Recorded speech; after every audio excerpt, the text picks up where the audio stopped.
Hi and welcome to Really Understanding Incoterms 2020, a series of comprehensive masterclasses. I'm Bob Ronai, and this is Lesson 8, the first of 3 lessons on DAP and DDP. But first, our disclaimer. I am not a lawyer. The contents of this course are not legal advice. I was a member of the International Chamber of Commerce's Incoterms 2020 drafting group, which created these rules. Some of the contents in this lesson are direct quotes from the Incoterms 2020 publication, number 723E of the ICC. My explanations, my comments and my opinions are based on my knowledge and my experience of over 5 decades. My intent in creating this comprehensive course on Incoterms 2020 is to ensure that my knowledge and my experience is passed on to you for a better future for you in trade. The huge problem with the 3D rules is not what the Incoterms 2020 book says, but what it doesn't say. The D rules have been glossed over for so many years, but more and more people now attempt to use them for FCLs, LCLs and air freight in cross-ocean trades. I contend they were never written to cover these. They are really only designed for land transport, truck and rail, within a customs union. What we're going to cover in this and lessons 9, 10, 11 and 12 is what you simply will not find explained in detail by anyone else. In this lesson, we will look specifically at the more complex and contentious articles, A2 and B2, delivery and taking delivery, with their options and problems in the almost identical DAP and DDP. We will only have time to look in detail at FCLs and LCLs in this lesson. It's so complex it will take this whole lesson.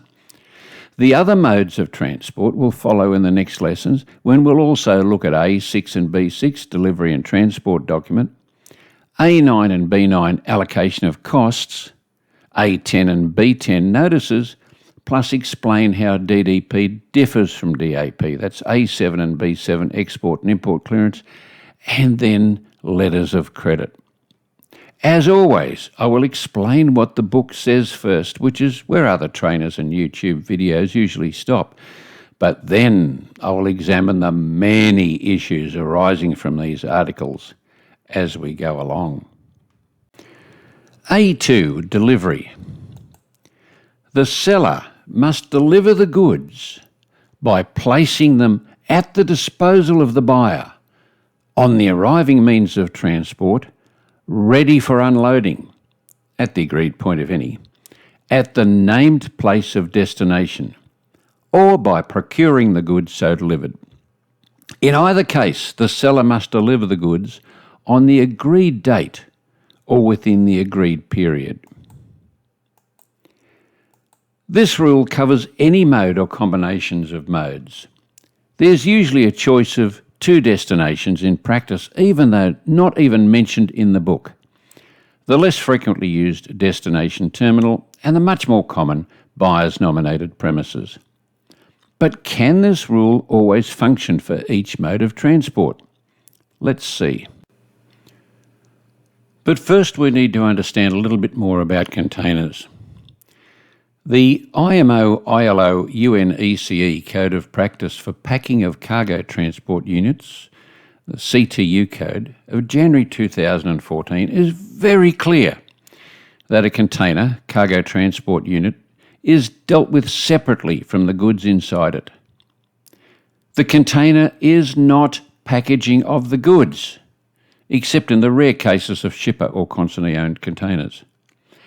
Packaging, such as pallets, shrink-wrap, cartons, etc., is supplied by the seller and retained or disposed of by the buyer, and included in the price of the goods separate to freight cost. A container is supplied by the carrier and returned to them as part of the contract of carriage. Let's look first at a full container load DAP to a destination terminal or container yard.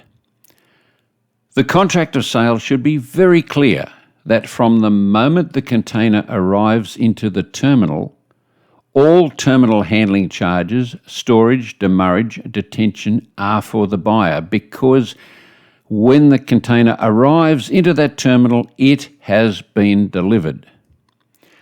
The buyer must arrange for all import formalities. The buyer will contract for the container to be taken from the container yard to their premises, unloaded, then the empty container cleaned and returned to the carrier's container yard at the buyer's cost. The seller should be aware that if the buyer fails to collect the container, then the carrier will charge all storage, demurrage and detention to the seller. In case of the buyer defaulting, trying to then return the container or send it to another country might be impossible due to the export rules in the buyer's country, as well as the carrier who supplied the container possibly not servicing that new destination. DAP to the buyer's premises.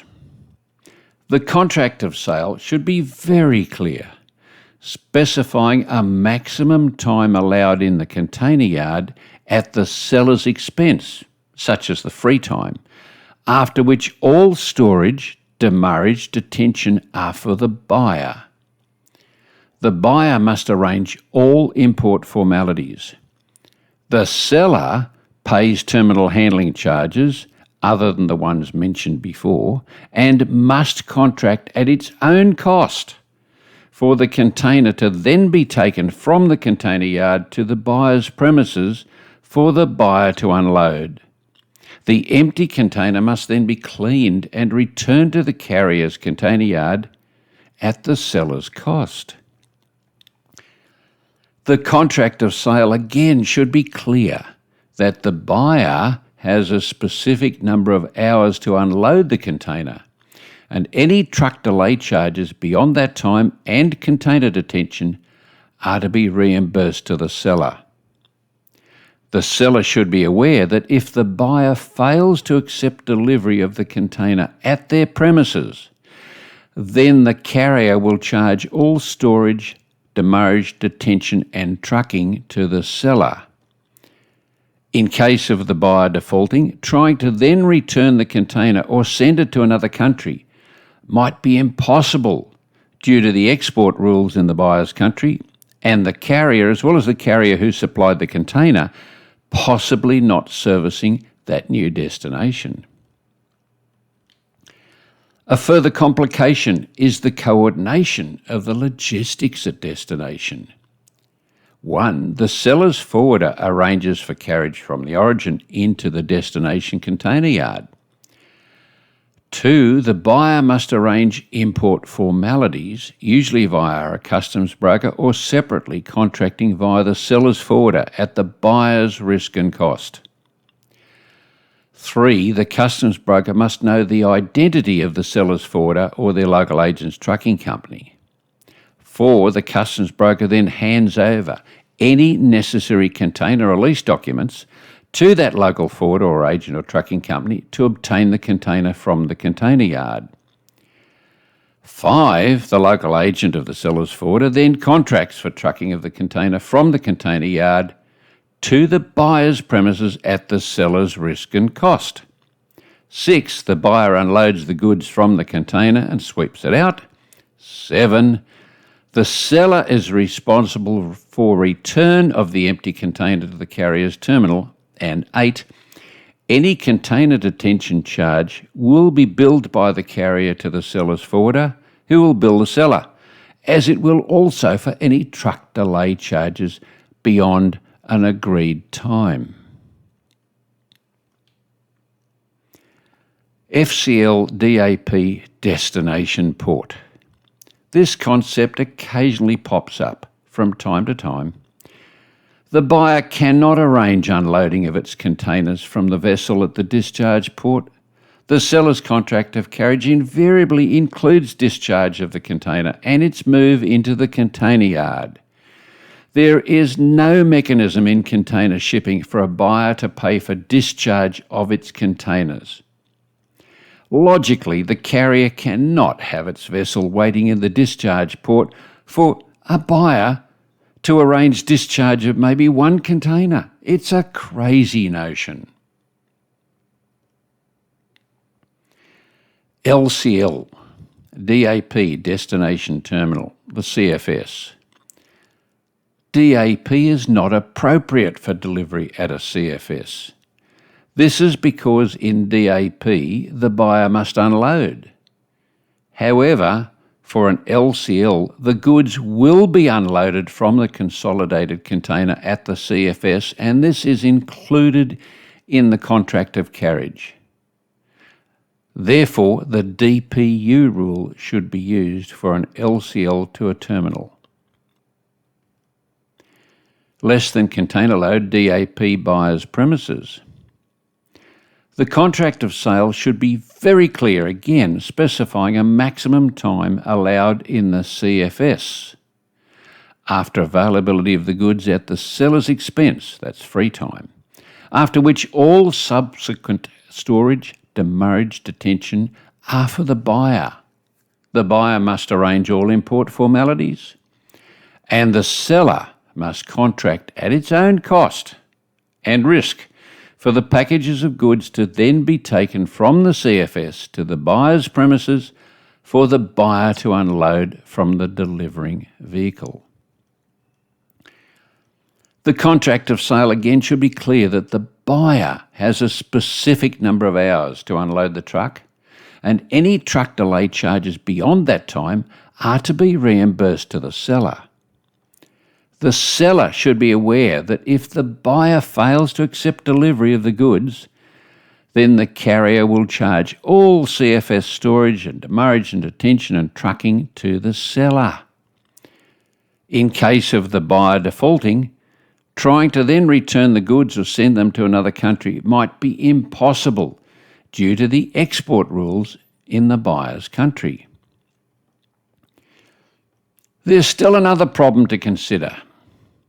When a seller contracts with its forwarder to transport LCL goods, that forwarder very often then contracts on with a consolidator, because that forwarder may well not pack its own consolidated containers for that destination. The consolidator then ships to its agent at destination, and the forwarder may well have no connections with that consolidator there. And even worse is if there is an intermediary consolidator involved in a transshipment country. A further complication is the coordination of the logistics again at the destination. One, the seller's forwarder arranges for carriage from the origin into the CFS and unloading from the consolidated container. The buyer must arrange import formalities, usually via a customs broker or separately via the seller's forwarder at its risk and cost. The customs broker must know the identity of the seller's forwarder or their local agent or its trucking company. 4. The customs broker then hands any necessary release documents for the goods to that local forwarder, agent or trucking company to obtain the goods from the CFS. 5. The forwarder, local agent, trucking company then contracts at the seller's risk and cost for trucking of the goods from the CFS to the buyer's premises. 6. The buyer unloads the goods from that truck. 7. Any truck delay charge will be billed by the carrier to the seller. With all of these situations we've looked at about delivery to the buyer's premises, it is vital to understand that the seller has not delivered until the goods, as contracted, are placed at the disposal of the buyer, ready for them to unload on the agreed date or within the agreed time. Any delay caused by the buyer, such as in import formalities, that means delivery would be late, is at the buyer's risk and cost. However, any delay not caused by the buyer are at the seller's risk and cost and may mean not complying with the contract. We'll continue looking at A2 delivery for other modes of transport in the next lesson. But before this, we need to look at B2, taking delivery. The buyer must take delivery of the goods when they have been delivered under A2. That's it. We've covered everything, though, in our discussion up till now. Next lesson.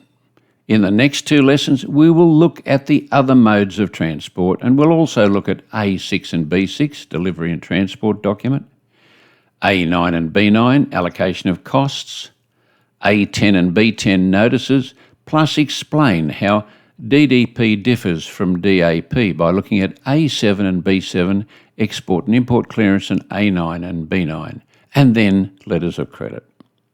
As always, I will explain what the book says first, which is where the others stop, but then I will examine the issues arising for these articles as we go along.